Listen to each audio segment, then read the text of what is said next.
El Centro Virtual Isaacs de la Universidad del Valle presenta La Palabra en Radio, un espacio para la literatura, el arte, la cultura, la poesía, novedades editoriales, charlas con escritores.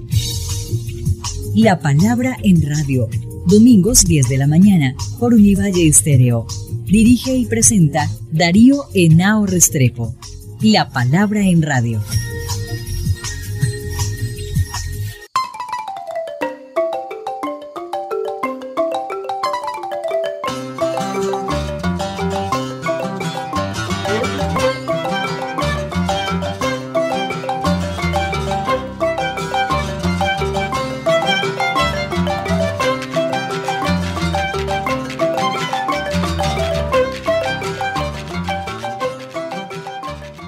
Muy buenas, amables oyentes, como siempre, todas las mañanas de domingo aquí en nuestro programa La Palabra en Radio, un programa del Centro Virtual Isaacs de la Universidad del Valle. Hoy tenemos a un invitado muy especial, estamos hablando con un experto mexicano del Colegio de México de Jalisco, el profesor Freddy Mariñez, que ha aceptado muy cordialmente, con mucha gentileza, darnos esta entrevista sobre el cual usted fue el ponente central, Transparencia y Gobierno Abierto, una reunión latinoamericana de administración pública en Barranquilla. Vamos a hablarle a nuestros oyentes de estos temas que son pues seguramente novedosos para quien no está incluido yo, que soy de formación más bien literaria, humanística, cultural, pero que estos temas nos interesan muchísimo a todos. Y entonces quería preguntarle sobre el concepto de lo que hoy se llama gobierno abierto, que tiene pues una corriente que se llama Open Government Partnership. Esa es la red. La red, la Asociación de Gobierno Abierto, que es el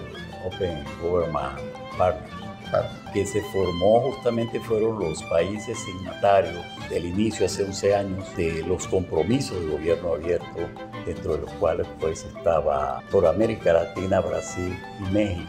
Luego se incorporaron otros países de América Latina, Colombia, Guatemala, Chile, etc. Están todos, a excepción de los gobiernos que son cerrados, tenemos en América Latina. Bueno, entonces la idea es que el presidente Obama lanza una primera definición, si se quiere, de gobierno abierto, donde lo estructura con base a 3 aristas, que es la transparencia, la participación y la colaboración. Esto pues generó todo un movimiento, no solo a nivel de los gobiernos, sino un movimiento a nivel de muchos ciudadanos, muchas organizaciones de la sociedad civil que empezaron a empujar el concepto. Y hoy pues el concepto seminal, si se quiere, que empieza con 3 dimensiones, que es la transparencia, colaboración y participación, hoy pues se le ha adicionado producto de la experiencia de muchos gobiernos, de mucha relación con la sociedad civil, incluso con el sector empresarial. Se le ha incorporado otras aristas, que es la rendición de cuentas, que es la co-creación, y por ahí muchos también hablan de que una variable fundamental en el gobierno abierto es o son las tecnologías de información. Entonces eso como preámbulo, Darío, de lo que me acabas de preguntar, esto se conecta y es donde ha estado el centro de análisis del gobierno abierto, es justamente con lo que es la transparencia y qué implicaciones tiene la transparencia para una plataforma de gobierno abierto. Entonces, gobierno abierto ha impactado a las formas clásicas o la transparencia opaca, de la cual habla Jonathan Fox, y se ha trasladado hacia una transparencia llamada también colaborativa o transparencia clara. ¿Y cuál es la diferencia? Que la transparencia clara o la transparencia colaborativa se relaciona con la rendición de cuentas. Cuando el gobierno proactivamente le da al ciudadano información y fluye la información, el ciudadano está en la capacidad de reutilizar esa información y convertirla también en datos, convertirlas también en conocimientos, etc. Y ese es el punto de conexión justamente con lo colaborativo. Y que eso justamente se conecta con la rendición de cuentas, se conecta también con las políticas de archivos. Hemos descuidado, cuando hablamos de la gestión gubernamental, de la importancia que tienen los archivos, tanto para una política de transparencia como para una política de gobierno abierto, como para una política de rendición de cuentas. Entonces, archivos abiertos, que es el primer eslabón de la rendición de cuentas, y archivos abiertos implica datos abiertos, implica pues el flujo de información, implica que los ciudadanos pueden reutilizar esa información para poder convertirla en estrategia comunicativa para la sociedad misma e incluso para los gobiernos, que es la retroalimentación. Justamente por eso es lo colaborativo de la transparencia. Entonces, ese es un tema que hoy está, si se quiere, incidiendo mucho tanto en gobiernos que son sensibles a esto, porque hay gobiernos todavía que tienen un discurso pero en la práctica no abordan estas oportunidades, y el movimiento que se está generando en América Latina, que es un movimiento por la rendición de cuentas, un movimiento por la lucha contra la corrupción. Entonces, por ahí hay muchos análisis académicos que hablan de la relación gobierno abierto, el combate a la corrupción. Combatir la corrupción no es poner preso a los corruptos solamente. Se van a llenar las cárceles de presos, pero la corrupción va a seguir. Aquí la cuestión es generar instituciones de contrapesos como la transparencia proactiva o activa, la rendición de cuentas, el combate democrático a la corrupción, etc. Con eso pues le hacemos, si se quiere, un contrapeso a acciones o al comportamiento antiético de muchos burócratas.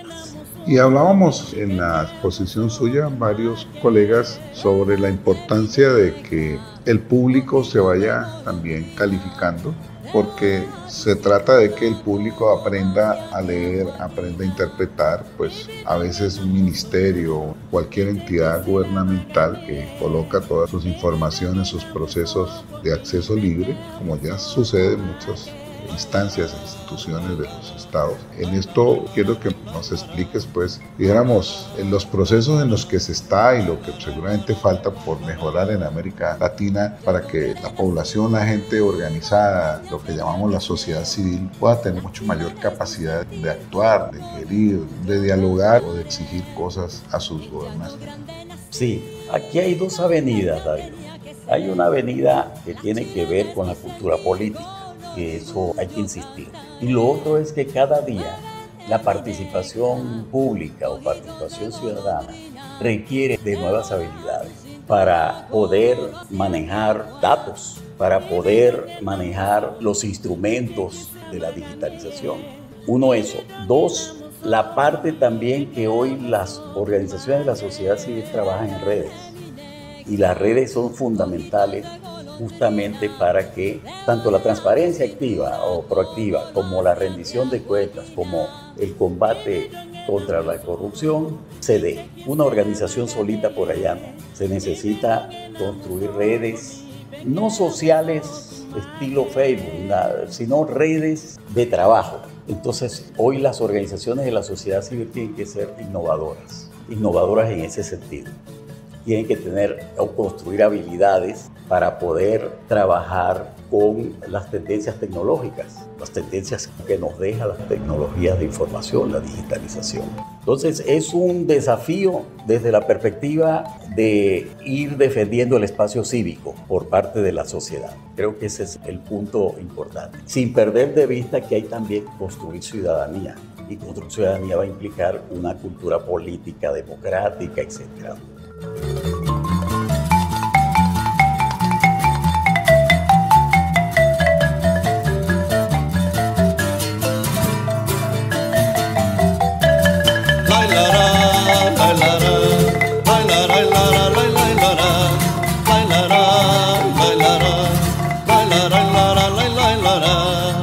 Soy la tierra del Nahual, soy Tilcualte, soy lagarto.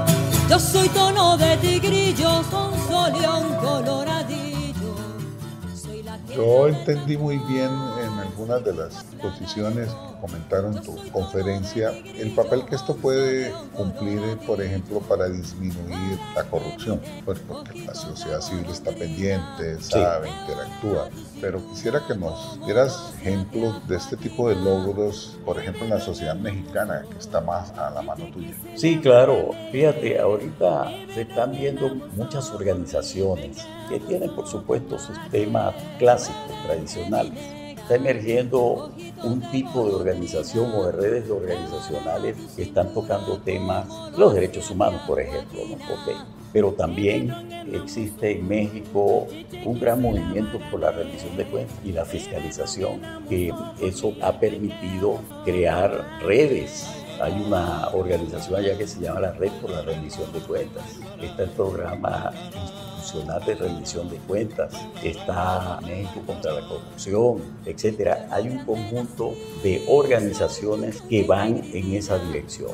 Y hay un conjunto de organizaciones que también se inscriben en el combate democrático a la corrupción, el fortalecimiento de instituciones de contrapeso, que no son las instituciones clásicas, el Parlamento y eso, no. Por ejemplo, construir instituciones para la rendición de cuentas que sean efectivas, eso es un tipo de institución de contrapesos, y son contrapesos modernos de la democracia, porque la democracia tiene sus instrumentos de contrapeso clásicos, la división de poderes, el Parlamento, etcétera. Pero hoy están surgiendo organismos autónomos desde la sociedad que están constituyéndose en contrapesos a las perversiones de los gobernantes, que no están haciendo su chamba en la perspectiva de lograr sus atribuciones y facultades, que lo establece la legalidad. Ese es el punto fundamental.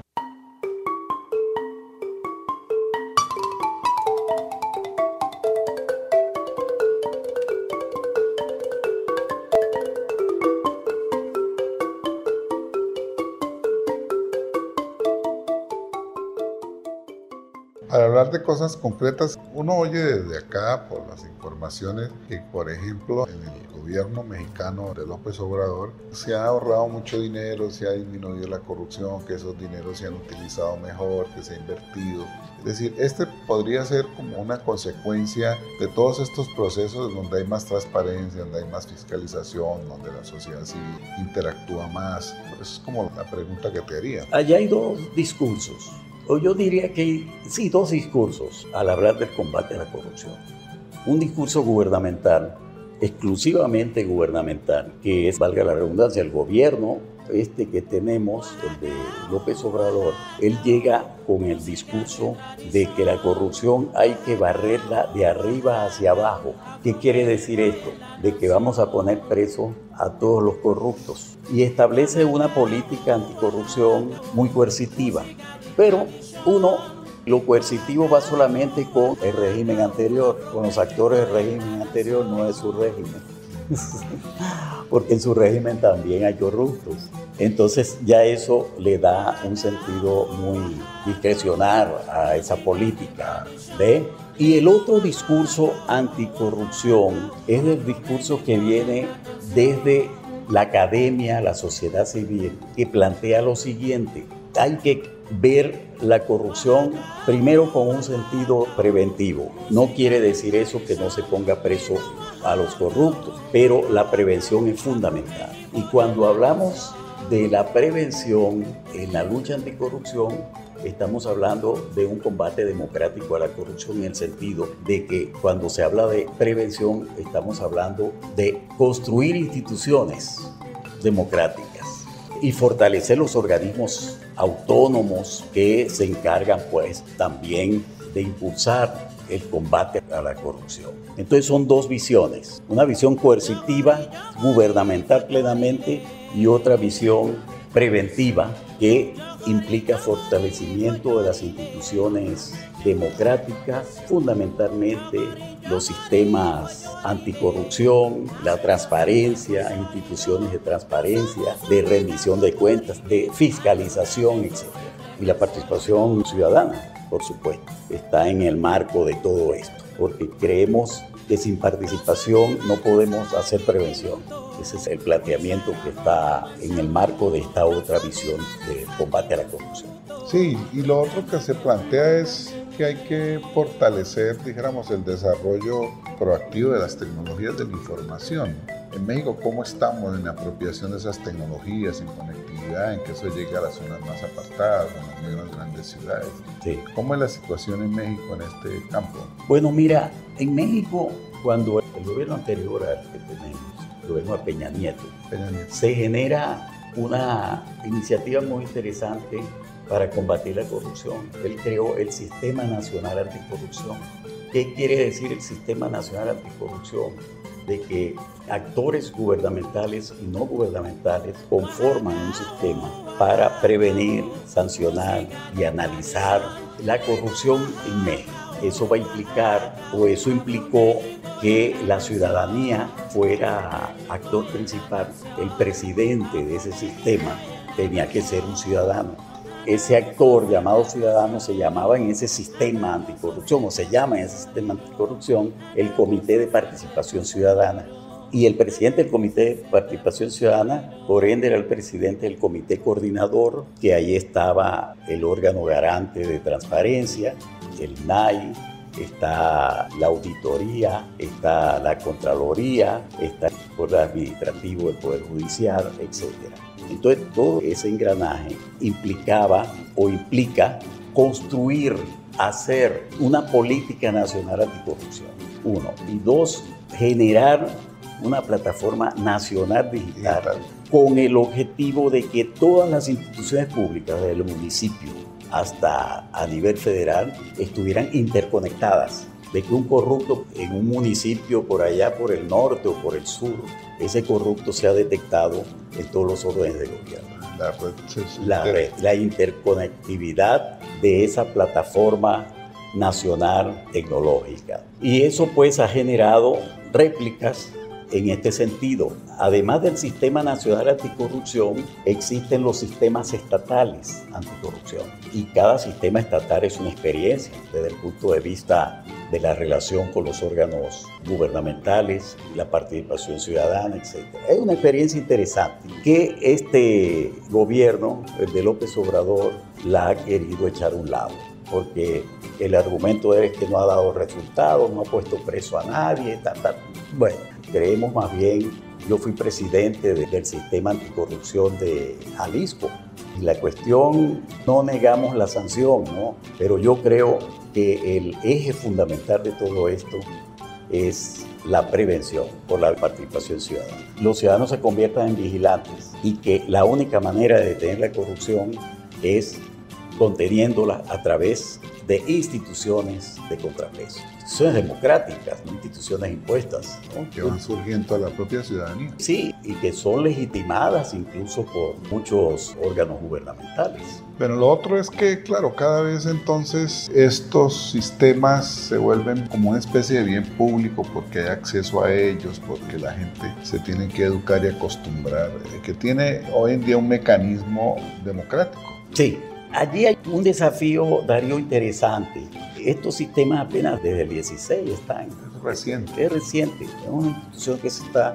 Pero el desafío allí es la pedagogía ciudadana. Si no logramos construir una pedagogía ciudadana que sensibilice o que llegue todo el objetivo de los sistemas anticorrupción, todos sus desafíos a la sociedad de a pie. Sin esa pedagogía ciudadana, esto va a ser muy lento, va a ser muy, muy lento. Entonces, yo creo que eso es lo que estamos haciendo allá. Estoy asesorando a alguna gente en eso, es construir ciudadanía por la vía de la pedagogía ciudadana. Es decir, cómo involucrar a los municipios, al ciudadano de a pie, que entienda qué es el combate democrático a la corrupción. Ese es el punto claro. Bueno, creo que con todas estas reflexiones que nos ha compartido profe Freddy, pues llegamos al final de nuestro programa. Te agradezco tu presencia en nuestro programa, profe Freddy.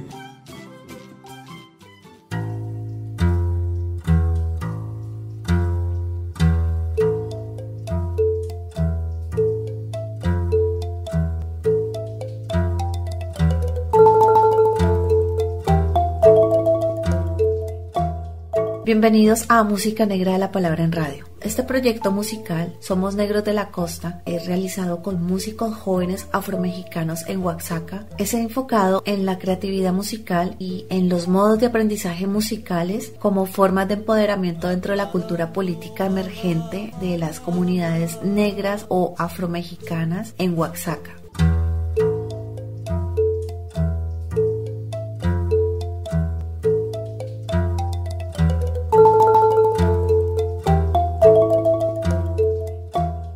El proyecto se ha establecido en el pueblo Llano Grande La Banda y tiene como objetivo documentar, crear conciencia sobre el papel que juega la música en la comunidad juvenil, enriquecer su creatividad y sus habilidades de desempeño a través de talleres musicales, explorando así una regeneración musical como objetivo a largo plazo. La Academia Británica ha proporcionado el financiamiento a través de las becas Newton y el Centro de Investigaciones y Estudios Superiores en Antropología Social ha brindado también su apoyo en infraestructura.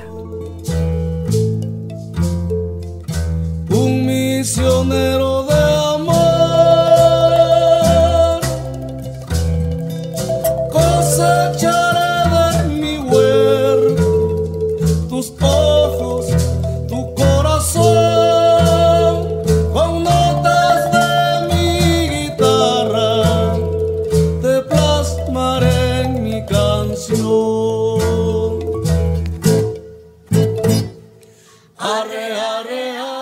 La población negra de la costa en Oaxaca y Guerrero tiene una vocación ganadera centenaria. Son poblaciones que desde el siglo XVI se dedicaron como trabajadores vaqueros esclavizados a manejar haciendas de ganado vacuno y caballar, y con esta práctica extender los terrenos de pastoreo. Foronto Afro-Oaxaca es el álbum fruto del trabajo y creación musical de jóvenes, niños y maestros que participaron en los talleres de Llano Grande. Un divino sembrador, tiqui, tiqui, tiqui, tiqui, tiqui. Con músicos como Choco Prudente, Omar Durán, Juan Morales, Hildebrand Herrera, Francisco Filogonio, Luis Eduardo Cruz, Fode Lazana de Abaté, Jagua Casé Madrid de Abaté, Pablo Márquez, Rubén Luengas, Edgar Serralde, Sergio Navarrete, Susana Har, Adalí Sandoval y Lucy Durán. Los dejo con Foronto Afro-Oaxaca de Choco Prudente con la canción Divino Salvador.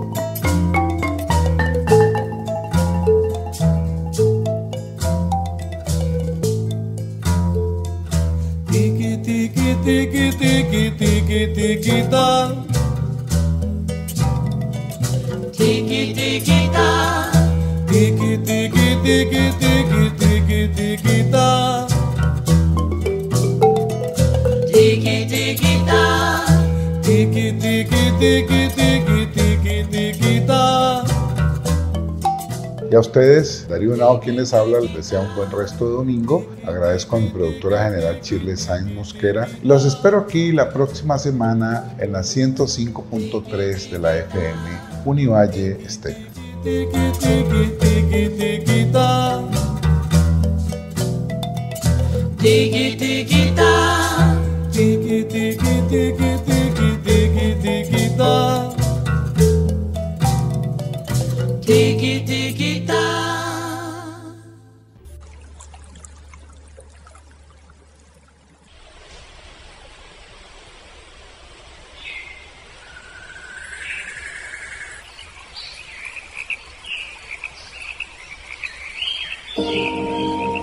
El Centro Virtual Isaacs de la Universidad del Valle presenta La Palabra en Radio, un espacio para la literatura, el arte, la cultura, la poesía, novedades editoriales, charlas con escritores.